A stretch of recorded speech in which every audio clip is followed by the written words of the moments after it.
It's Friday night in the shop, and I thought I'd show a couple tools. If you have a mini lathe and this and that you might be interested in, or a bigger lathe. And when I was in the industry, I talk about the huge lathe I run, and we did finish work on it, and like nothing over 2 or 3 thousandths under. So we did big mics and all of that, and I had a couple tools I'd like to show that we used that you may have never seen or didn't even know about. My machine, I did some research on it, and it was a 1968 Ferrell Betts.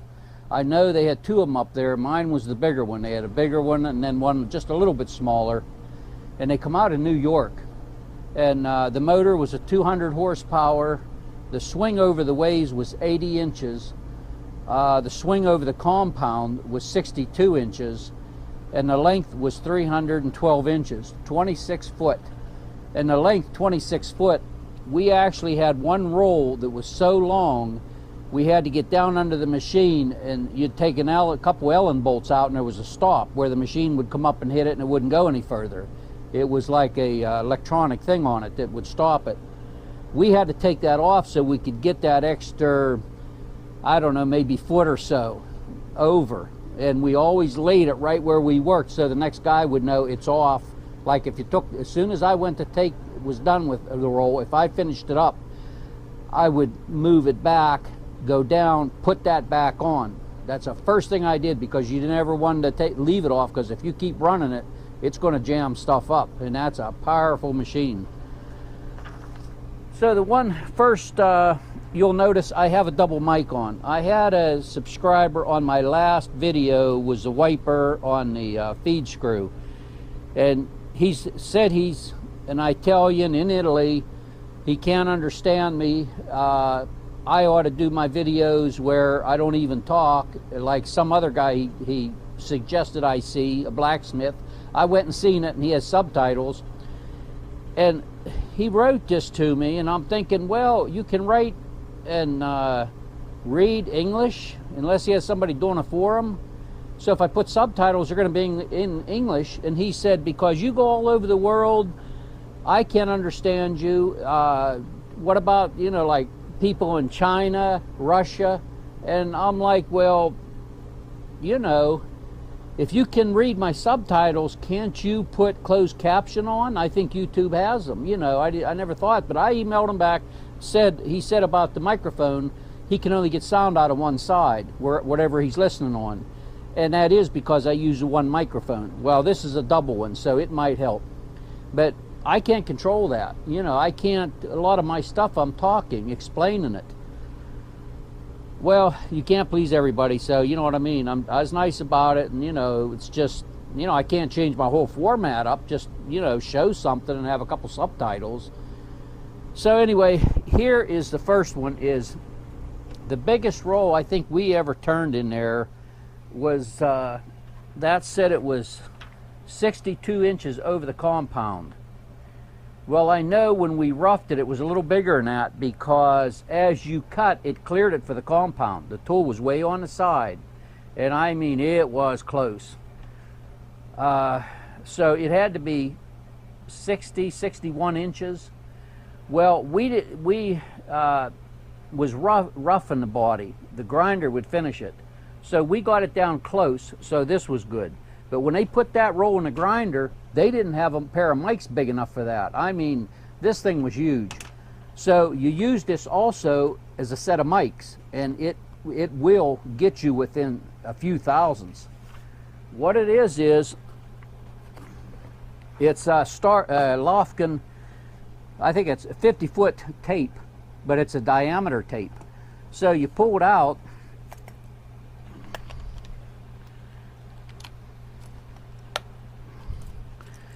and if the camera can pick it up, you can see on one side it's a regular tape measure, but flip it over and it's completely different. You have this little section in here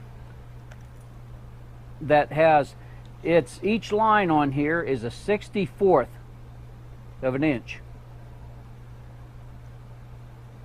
And then it has like 3/4, half, quarter, and then all the ones in between, the eighths, and then it goes clear down to 64ths. If you pull it on out, you can see you go from 0 to 1, 1 to 2, and you can see the spacing is different than a regular tape. This is for a diameter tape.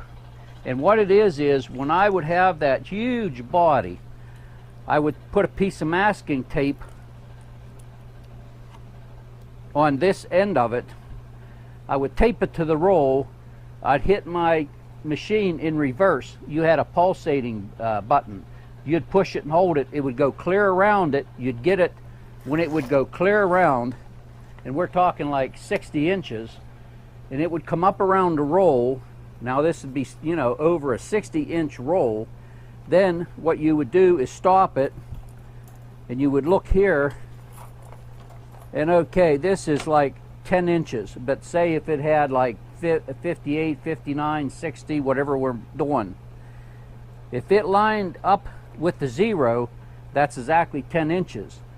If it was bigger, you could go to the quarter or wherever it was, and you'd take a reading like that, this band, and you can see that the lines are real small, and you can really tell. Now when this would be around the roll, what we would do is hold this end and then go like this, and gently like snug it in to where it's straight across the diameter, because if you had it tilted this way or this way, you'd get a false reading. So you had to slide this back and forth until it centered itself, then you would pull it up and take a reading. And that was a diameter tape. And I bought this. They always had one of these at the plant, but I bought my own because I was always careful with my tools. I've had this for years. Guys would, if you bent this is a kind of metal that if you bent it and try to straighten it, it would break. So once you bent this, and I don't know how the hell they would bend it, but sure enough, somebody would bend it, and then they'd try to straighten it. And if it was above the numbers, it was all right. But if you got it down near the numbers, you're done. This thing's ruined. And I know it was, oh, way back then, this had to be more than $100. Well over $100. But I took my own because, and I bought it, had it shipped out of Pittsburgh to me, because that way I took care of it and nobody else used it. A lot of times they wouldn't want to go get it off another machine. Can I use yours? Nope. Nope, I'm the only one using it. I'm sorry, you know. I ain't paying that kind of money and then have you bend it. The date's on the box. Now I imagine this is when I bought it, or when they manufactured it or something. May 9th, 1989. And then another thing is, these rolls, the necks were so long, you laid out the body size, and then you went from the body size out the necks, and there was different fittings, and you had to rough over. You'd put chalk on it, and then you always had a red pencil, you'd put a line, you'd run over close to the line, like if there's half-inch radius, you'd stay, you know, well away from it, and you'd have to stop, then back off, get your neck size, because they were smaller to bigger to bigger to bigger steps. And what we had was, of course, we always had the metal 12-inch scale. You always had to have a good one of those. But another thing you needed was a 2-foot scale, metal, and this was my father's. He used it, and then I got it after he left. And he had this in, I kept it, so it's sentimental. Then I had a 4-foot scale, metal scale. Now for laying these long rolls out, they actually had one that was 6 foot. We laid it back on a cupboard, 6 foot long. But when you measured out and down like this, you couldn't hold this. So what you got was, Starrett makes a 90-degree rule clamp. And we always just called it a square butt. I don't know how it got that name. But you can see, it's like this. You put your, well, I'd put the 2-foot scale in there, because usually the diameters, when you went out from the body, you had to have a 2-foot scale, and usually that worked great. Then Now, a lot of times I would use the 6-foot scale. If I didn't have that far to go, if I was laying out a collar up next to the body, I could use this one. But a lot of times when you first laid it out, you were using the long 6-foot. Now, this rule clamp, you can see how it's made. This side is made for this type scale. The hook goes in this groove, and then you can loosen it, slide it wherever you want, tighten it down. But this side, this clamp, this bolt through here to clamp it was the same size over here. You couldn't get this wide of a scale through there.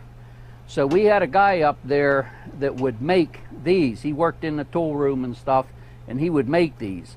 Well, I can't remember what happened. I couldn't get him to make it, so I had to make it myself. And that was made by hand. You can see it's an Allen bolt. And then it has the same thread as this thumb screw here, and it's flat here. So what you do is hook that on there.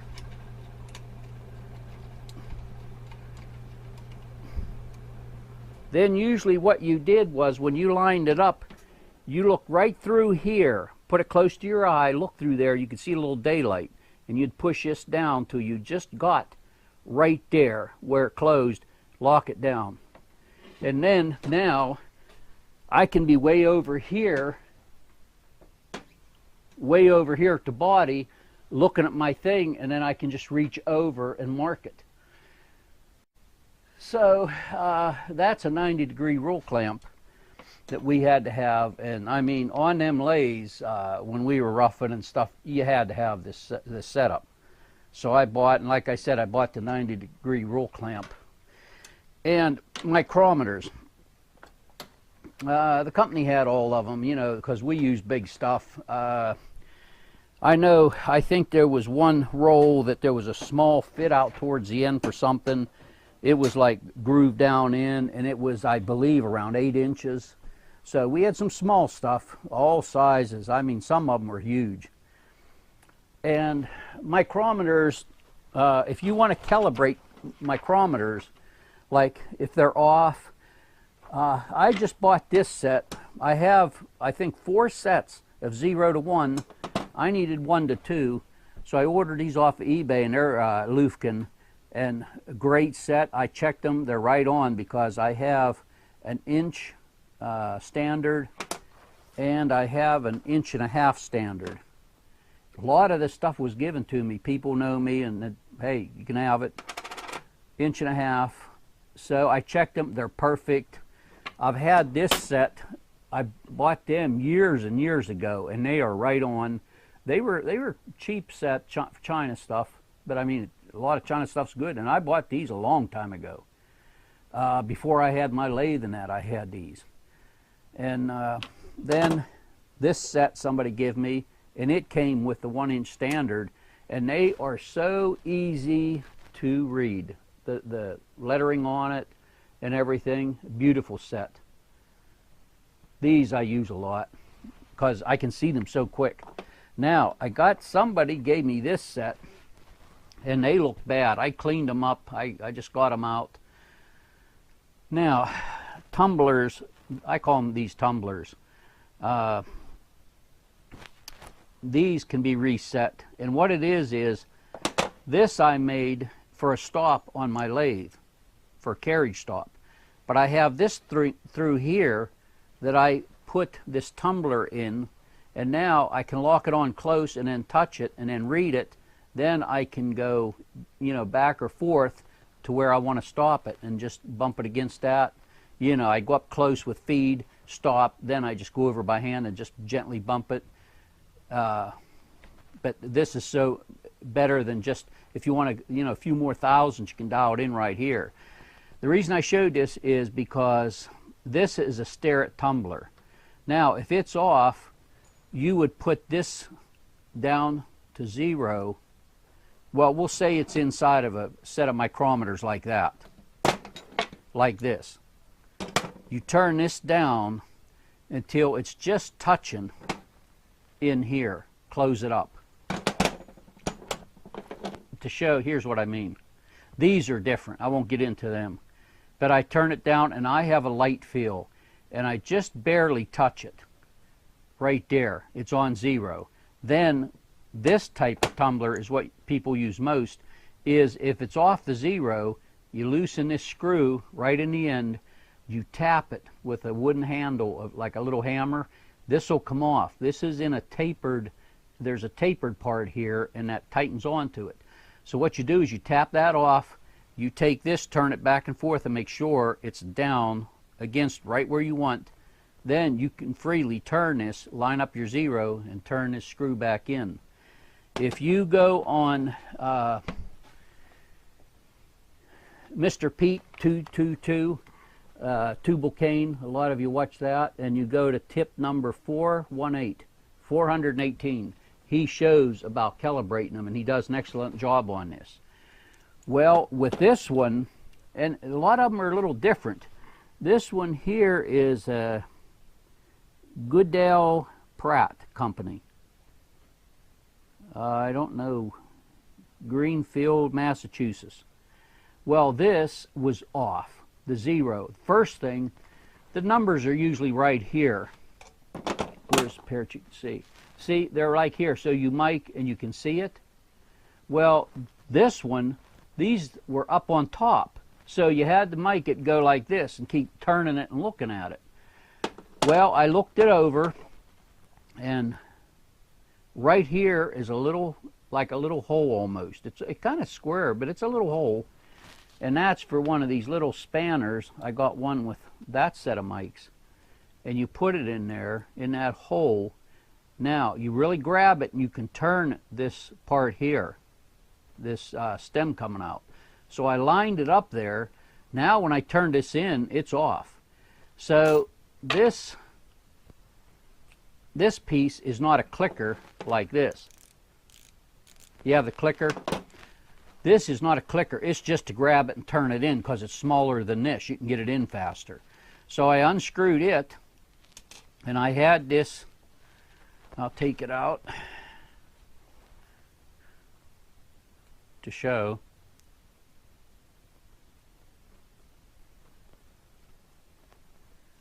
There, that piece.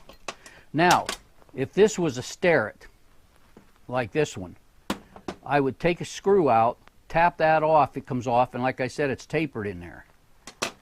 But this one, I took out, I cleaned everything, I cleaned this all up. I have it right horizontal here where I can read it, and it has a little thing there on the end with a hole in, and that's adjustable. And you can see where it goes on, it has slices in it. And what it is as you turn it in, it tightens it down. And it's to set the tension of this when you're screwing it in and out. Kind of like, well, right here, here's a good one. Like this turns real easy. You don't want to mic it and then bump it. So you tighten this in, and then see it's a little tighter. So you can mic it, and you're not so liable to move this when you take it off. That's what that's for. Well, that's what this is for. You have to get the feel where you want it. Then you put this together, check it. You have to keep taking it on and off to check it. And once you have it set, you leave it. It's like this one, I can take it on and off. Well, this one you have to leave. So I wanted to get this separated so I could line up my 0. And this is so hard to see. I don't think I'll ever be using them because it's just, it's shiny. The lines are small. I mean, it's hard to see. But I thought I'll refurbish them and look at them. And so what I did was I tried everything. And there was some marks on this that looked like somebody had put a pair of pliers on them and they tried to probably adjust it and couldn't figure it out. I tapped it, you know, and I put soft jaw. I have pliers with soft jaws, and I put them on there. I can't get it loose, so I thought, what am I going to do? Went over in a vise, put the soft jaws on, and clamped it right here. So I'm trying to turn it. It ain't turning. It ain't giving. And I thought, you know, maybe if you put a little heat on it. I put a little bit of the torch on it, just real light. That thing come right off. It's soldered on. I never in my life seen a set like that. They're actually put on, zeroed here. Then this is put on to get 0, they start sliding it on and they have solder. So I didn't add any solder. I didn't wipe any solder off. I left it go. But I cleaned everything else and the threads in here, cleaned them. So when I got ready to put it back together, now I turned this. Okay, so I got it clear down almost close. And one thing good Mr. Pete showed is put a piece of paper in here, tighten it down on it a little bit.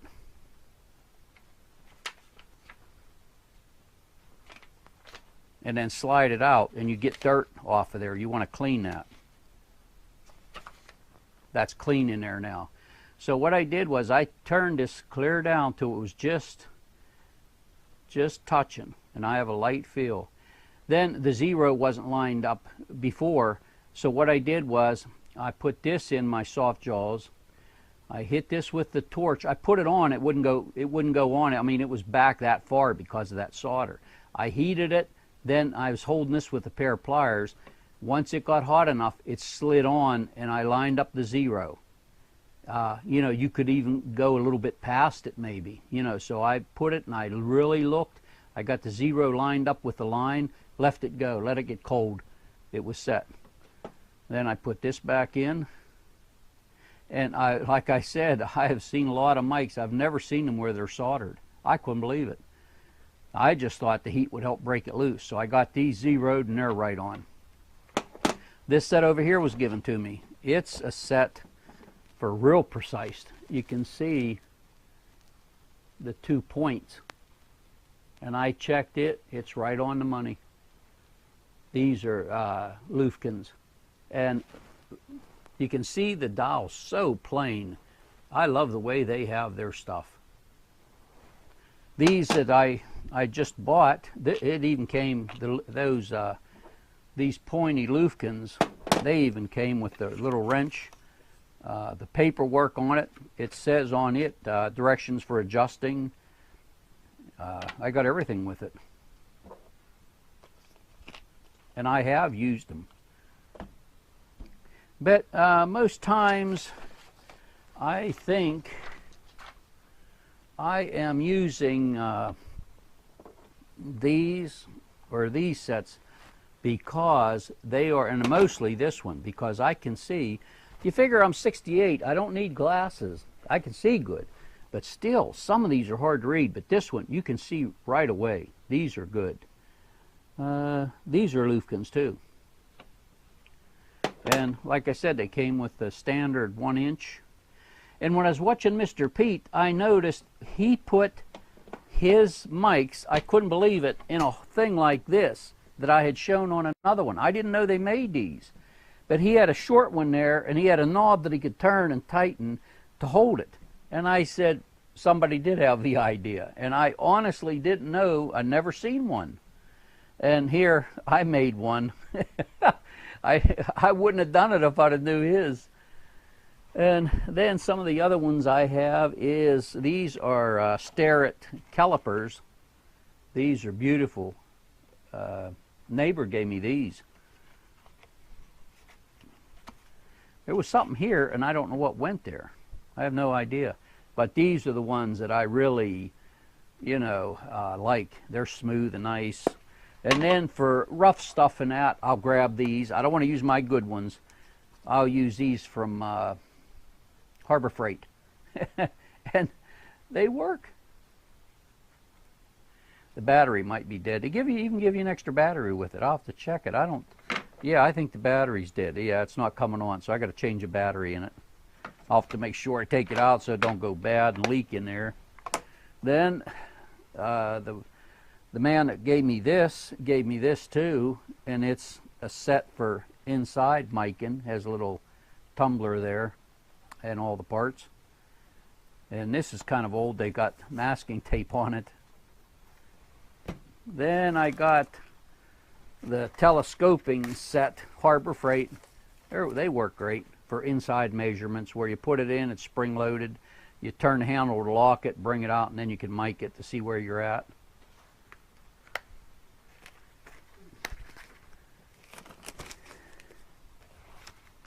Raining outside. It got warm out. It's almost 50 right now. Next week's going down, like I said, this is Friday, it's going down to in the 30s, mid 30s, then later in the week down to be low 30s. We get everything here in western Pennsylvania. And then I also have this, this I think was from Harbor Freight. It has 2 pins here, it's adjustable. You have the 1 pin here and then this block where you can put it on something and then mark it, you know, like if you want to scribe it. I use this, and I had shown my morphidites on one of those. Let me grab them.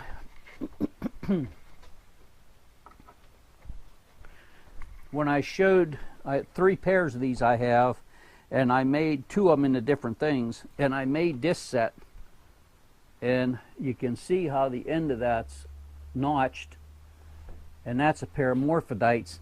Say if this was a piece of rough steel and I want to put a mark on it, you just hook it on the side and you go up across it like this. You just go up across it.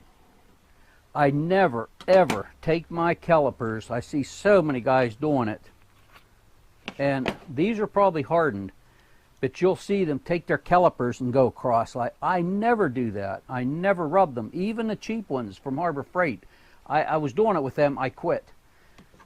I have these. These are hardened, and these are only a couple bucks. I can go buy more if I want them, or I could just put a little weld on there and sharpen it again. The weld would be hard, but I never use my calipers for laying something out and scraping it. I never scrape with these, and especially these Starrett, because this stuff isn't cheap.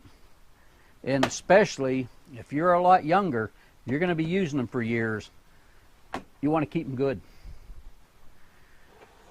That's basically what I wanted to show, the diameter tape and explain it. And the place I worked, it really kind of went downhill, and they quit making rolls. They were working them, bringing them in, working them, and I hear now, I talk to people that still working there now, or you know, they're retired, know what's going on, and they said they think that they're going to start making the rolls again, which is good. It'll get more people back to work. And we talk, you know, I don't usually talk politics, but since Trump's been in, it seems like he's doing good. I mean, really, I mean, you know, at first it was like, oh my God, you got Trump and Hillary. It's like everybody's like, you got the worst of the worst, this and that. But I tell you what, the man is seems, well, I know he's a hell of a lot more smarter than I gave him credit for.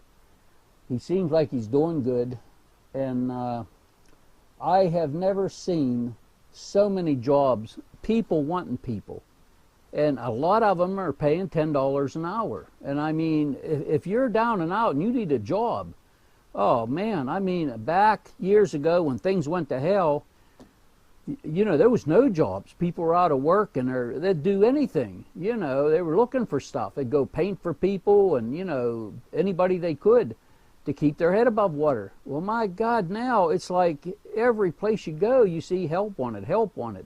And it's like, I know some people that don't work. I can't find a job. Well, my God, the one guy just down the road's a BP, and they want somebody. He works on cars. There's a guy that I take my car to that I really like, that inspects them and works on them. He told me and my wife one day, we're talking to him, and we always talk about being in the movies and stuff. And so we talk, and he said, I can't find any help. He said, I would even, you know, help break them in. You know, I just need somebody I can depend on. Man, oh man, it's like, you know, I've never seen so many jobs wanting help. I don't know if Trump had something to do with it or whatever, but the guy's trying. You can only do so much. Just like I said with YouTube, this guy, I feel sorry for him, but I do a lot of talking on my videos. Like, I couldn't have showed and explained all this without talking, so... And he said about, you realize people from Russia and China and on countries, you know, all these countries watch you. Well, my God, I can't put this up, and I don't talk Chinese, I don't talk French, I don't talk Russian. You know what I mean? I don't know what to do. How in the world could you ever, you know, come over that? tubal cane. And then if you watch Double Boost, John Mills over in England someplace, he talks like, I don't know if they call it the Cockney or something like that, but we'll watch him, me and my wife, sometimes he'll have cooking on and we like to watch English breakfast and what they have. And a lot of it's hard to understand, but I get the gist of what he's doing. And a lot of it, I really have to listen. I can understand them. But I have watched stuff out of Russia where they have machining and that. And I'll watch it, don't understand a word of it. They're talking and telling. I have no idea. But I see what they're doing. I don't email them or leave a comment and say, hey, I can't understand you, put it in English. You know, I know that's their tongue. So, you know, I just make do with what I can see. So it kind of threw me for a loop. It's like, you know, I'd like to help the guy, so I put the double mic on, might help. But other than that, you know, all I can say is, if you like this one, I'm doing all this talking. If you don't like it, don't watch it. You know, it's all I can say. I'm sorry. You know, you don't want to be mean about it, but that's the way it is. Then, another thing, in the shop, how many times I say I'm going to clean this mess up? Talk about it, talk about it. Well, believe it or not, I've started. I had to quit a couple times for other projects. My son's corn burner went out, so I had to fool with it, fix it, got it running like new. Just different things. He uses corn for heat. So I'll show over here, get the camera. And over in here, you can see I got all that, this area from here over clean. I know you're going to say, my God, that's all you did. No, I did some more. But not in here. This is a menagerie. Then my cousin, she wanted me to completely go over her furnace, her oil furnace, so I did. Now this is my back room. Now you can see why I want the Harbor Freight lights, because these take a while to heat up. They're them curly ones. But back here is where I really need to start. And you can see I got all my tooling started here, putting it up out of the way. Next thing is back in the corner, take all that crap out, move it over, and I'm going to put a set of shelves from the floor to the top so I can put these tubs. These tubs are all, one's plumbing, one's electrical. There's one for each one. I go to do a job, I just grab the tub and go. This is furnace parts, put it back there, but I got to get that stuff out of the way. So I have started, barely. I'm trying. Yeah, I think I'm going to wait a couple weeks, and then I'm going to call Harbor Freight and see if I can get another one of these lights. Take that big one out with 4 bulbs, put one of these in there, and I can't believe how much light this puts out. Up here it was always dark, but it's a lot of light for that one little light. And with the coupon, I was getting them for 20. I got that one for 20 bucks. I had 2 more over there. I didn't take them because I wanted to try it, and I'm like, damn, I should have got them. And now the wife, she comes out here and she sees it and she says, well, I want one for down a cellar. And I said, well, you need to replace everything down a cellar with these, you know. And she says, that's what we ought to do. So that's it from Western Pennsylvania. Cleaning up in here. I'm going to start and do some more. A lot of stuff to get rid of, a lot of stuff I don't want to get rid of. You know, you just like, man, I don't want to get rid of it. So all in all, I was like, oh, on the lathe, I changed one thing. I put that cooling system on. In the back, I have a parts washer I bought from Harbor Freight. Never use it, ain't going to use it. It takes too much room. I took it apart and I was going to use it for a pump in here, but then I got that pump from Harbor Freight for a fountain. I use it. Well, I took this off of the parts washer, and it's so nice. And I thought, I had my hose just clamped up here with a piece of brake line, but I'm using this because it stays, it doesn't move with the compound. The other one did when it was up here, but now this stays here. I can put it anywhere I want. I put that on. Then with a parts washer, you get a basket to put stuff in for cleaning. Let me turn the light on. And this is just a fluorescent light. I'd like to put another one of them there maybe. It's not bad. But here's that container, and I thought attaching it to the side, I don't want to drill in here or clamp it or anything. I put these little spring clamps. I got these for 98 cents at Harbor Freight. When I wash parts or anything to dry, I can just throw in there instead of leaving it in the bottom of the sink. So I got used for that. And eventually I'll get it cleaned up. I don't know when, and then when I do some of that, I have to do the bikes, detail them. I got the Suzuki. I really cleaned that thing last fall. Just this fall I cleaned it, man. I power washed up under the fenders and everything, put brushes in there and cleaned it out. And what I want to do is completely detail it, clay bar it. So when I'm out here, I was doing them couple jobs there, leave a mess in here. I got to clean. I had it cleaned up some. And then over there I got my big TV working great. I put the music channel on, play my music all day, no commercials. Something I noticed on this set of micrometers, they come in this nice case and they have this standard in with it. And I was going to put it away, and I looked under here, Dunscott Company, Guild up, I can't really pronounce it, opticians, meaning seeing, and then it's Pittsburgh, opticians. This is an eyeglass case. I'd have never, as long as I've had this, and I've had this for years, I never knew that. Here inside, if you can see, they have a metal band at the bottom. Where this snaps on, there's a little piece of wood in there, so these really have to be old. But somebody, you know, whoever, I don't think it was my neighbor, I don't know where he got them, but here, that fits in there, and the way it fits with the standard on that side, and these go right down in there. Who in the world, whoever had a great idea, eyeglass case to keep that in. I never knew that as long as I've had these until just tonight. I seen that written on there, and I wanted to see, you know, and that's what it is. It's for glasses. Holy man. I mean, they fit perfect. He gave them to me, and all this time I've used them, and I'm like, well, you know, that's a case it came in. That's what you'd think. It's an eyeglass case. That is amazing. So if you got mics like that, you want to keep them in a case, you could get one of them you slide it in. You know, you could even put them in there.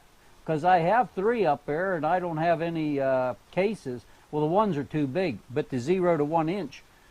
I'm going to get a couple of them eyeglass cases that are padded and slide them in. Even if the end's open, to lay up there, it'd be all right. But that there was a unique idea. Never thought of it. What an idea. I like it. It's good retirement. I mean, I see guys from work and they say, what you up to? You know, what have you been doing? And I tell them, I got my shop, man. I come out here, turn the heat up, I'm set. Don't matter if it's snowing, raining. I can look out. I got the plastic doors on that I always show that I made. I was just telling somebody about them. Oh, a friend of mine I stopped and seen from work. He's retired. And I was telling him about that. And he said, that's a good idea. You know, he said, man, never thought of it. And I said, yeah, you make 2 panels and push them in. They're just press fitted in. And you can work in your garage and look out. You know, so nice. And especially in the day, I can turn this light off over here. If the sun's out, I get sun in there, and it helps heat it up. So all I can say is, have a good day.